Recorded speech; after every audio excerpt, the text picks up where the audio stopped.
Halo, makasih masih bersama YPB Movie. Episode yang lalu, pertarungan antara Trunks dan Goten begitu sangat menakjubkan yang membuat semua penonton menikmatinya. Pertarungan itu dimenangkan oleh Trunks dan membuatnya jadi juara Tenkaichi Budokai Divisi Junior. Dan siapapun yang menjadi pemenang akan melawan sang juara dunia yaitu Mr. Satan yang tak terkalahkan. Tapi Satan sendiri begitu sangat ketakutan setelah melihat kekuatan mereka. Namun dia harus menunjukkan dirinya pada penonton agar tidak disangka seorang pembohong. Dia pun berakting seolah percaya diri dan tak mungkin bocah itu bisa mengalahkannya. Sementara G-Factor yang sudah menyadari siapa yang akan menang segera pergi untuk mengurusi pertarungan mereka saja. Hal itu membuat Fidel kesal karena ayahnya telah diremehkan. Gohan yang tidak ingin menambah masalah tetap berakting seolah Satan adalah manusia paling kuat di bumi ini.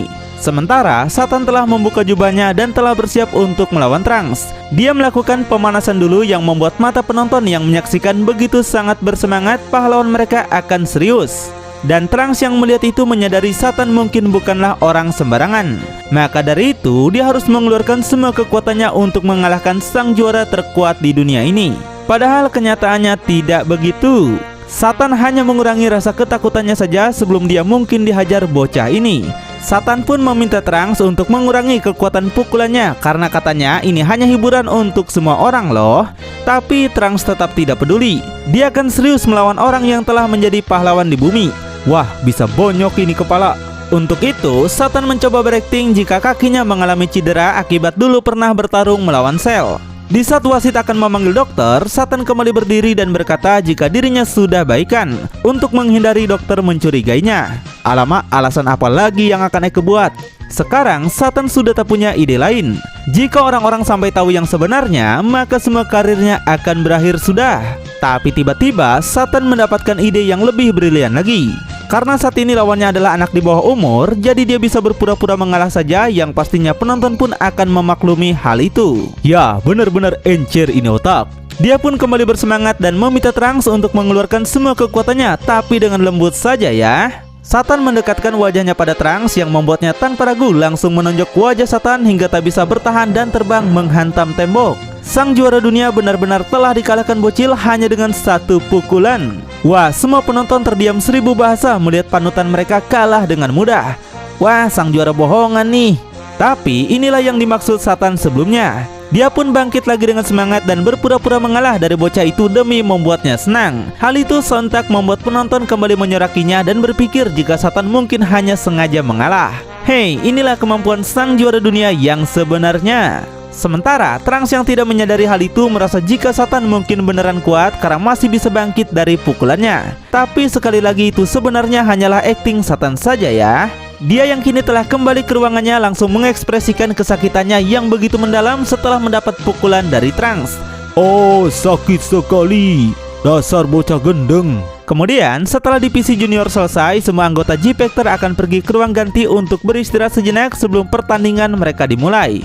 Tiba-tiba mereka melihat ada 2 orang asing yang nampaknya bukan berasal dari bumi. Tidak lain mereka adalah Kaioshin dan bawahannya yang di Busaga ini terlihat begitu angkuh dan juga sombong. Belum tahu aja mereka kalau nanti udah lihat kekuatan Super Saiyan ya. Sementara Fidel yang menyadari itu membuat Gohan terus mengalihkan perhatiannya untuk membicarakan Piccolo saja. Tuh, lihat makhluk itu warnanya hijau sekali kan? Oh, mungkin dia keturunan kodok om. Tanpa disangka, Piccolo yang memiliki kuping panjang ini bisa mendengar pembicaraan mereka. Tapi karena dia sekarang sudah baik dan bersahabat dengan Gohan, Piccolo pun tidak jadi marah. Coba saja kalau dulu dia masih jahat, udah ngamuk itu si Piccolo. Sementara Goten dan Trunks yang belum puas bertarung ingin masuk ke dalam divisi dewasa. Mereka pun melihat seorang pendekar bertopeng yang telah lolos ke babak penyisian dan pastinya akan ikut bertanding. Maka dari itu, 2 bocil nakal ini akan membuat orang itu pingsan dan merebut kostumnya untuk menyusup ke dalam pertarungan orang-orang dewasa. Trunks pun mencoba memancingnya ke tempat yang sepi dan menghajarnya dengan tepakan dan membuat pria itu langsung tepar. Dengan begini, rencana mereka untuk menyusup akhirnya berhasil bukan? Mereka menyeret pria ini untuk melucuti semua kostumnya dan memakai kostum ini bersama-sama. Dengan begini mereka akan disangka orang dewasa. Yes, misi berhasil. Kemudian babak pengundian pun dimulai. Inilah orang-orang yang telah lolos di babak sebelumnya dan akan menjadi lawan bagi G-Factor. Gohan mengambil nomor undiannya dan akan bertarung melawan Kibito, pengawal dari Kaioshin. Dan Kaioshin di sini menyamar menggunakan nama Shin. G-Factor terus memfokuskan mata mereka pada orang ini dan merasa jika orang ini mungkin berbahaya. Inilah ekspresi Kaioshin sebelum nanti menjadi lawak ya. Dan dua musuh lain yang tak kalah berbahayanya adalah Sepopopik bersaudara yang kini memiliki tanda Majin di dahinya. Selanjutnya, giliran Pangeran Congak yang mengundi. Nampak dia begitu sangat bahagia karena mendapatkan nomor 12 yang artinya dia akan melawan Goku di pertandingan ini. Sementara Piccolo mendapatkan nomor 4 yang berarti dia akan melawan Shin. Hal itu membuat Piccolo beruntung karena mungkin dia bisa membongkar siapa mereka. Setelah semuanya mendapatkan lawan masing-masing di pertandingan babak pertama ini, Krillin akan bertarung melawan pria berbadan besar yang belum apa-apa sudah meremehkannya. Di sisi lain, Satan yang sudah baikan kini sedang diwawancarai oleh sekelompok wartawan yang begitu penasaran menunggu pendapatnya mengenai turnamen tahun ini. Mengetahui lawannya adalah Android 18, tentunya dia sangat bahagia karena dia merasa bisa mengalahkan wanita itu dengan mudah. Belum tahu saja dia kemampuan 18 ya. Kemudian, para teman dan polisi yang pernah bekerja sama dengan Fidel berdatangan untuk memberi semangat kepadanya. Setelah semua yang terjadi, mereka yakin jika Fidel akan menjadi pemenang kedua setelah Mr. Satan. Tidak mau kalah, Cici dan Bulma saling berdebat untuk mendukung suami mereka masing-masing. Hal itu membuat Lord Yamcha jadi amukan kekesalan mereka. Dan akhirnya pertandingan pertama dimulai antara Krillin melawan Punter yang memiliki tubuh besar dan masih begitu angkuh di hadapannya. Punter dikenal sangat ganas dalam bertarung. Dia tidak segan-segan melukai atau membunuh musuh yang menjadi lawannya di turnamen. Dia pun segera melompat-lompat mengelilingi Sindul untuk menunjukkan jika dia memiliki kecepatan yang tinggi meskipun punya tubuh yang besar. Dia yang meremehkan Sindul ini memintanya untuk memukul perutnya terlebih dahulu. Tanpa ragu, Sindul pun langsung menonjok saja kalau begitu. Duar! Nampak Punter sangat kesakitan. Nggak sampai di situ, Sindul menepak-nepak wajahnya dan menghajarnya hingga dia mental keluar arena. Semua orang sontak kaget melihat di pertandingan pertama ini Sindul bisa menang dengan mudah. Selanjutnya adalah pertarungan antara Piccolo melawan Kaioshin yang membuat Piccolo begitu berkeringat dingin melawan orang ini. Tatapannya begitu seram bagai bak seorang Joker. Dari melihat senyumannya saja, Piccolo begitu sangat kesulitan untuk mengeluarkan energi ki-nya hingga mereka berdua hanya saling bertatapan saja. Dia merasakan energi pria ini sama seperti dewa, tapi dia belum mengetahui orang ini dewa yang seperti apa dan berasal dari mana.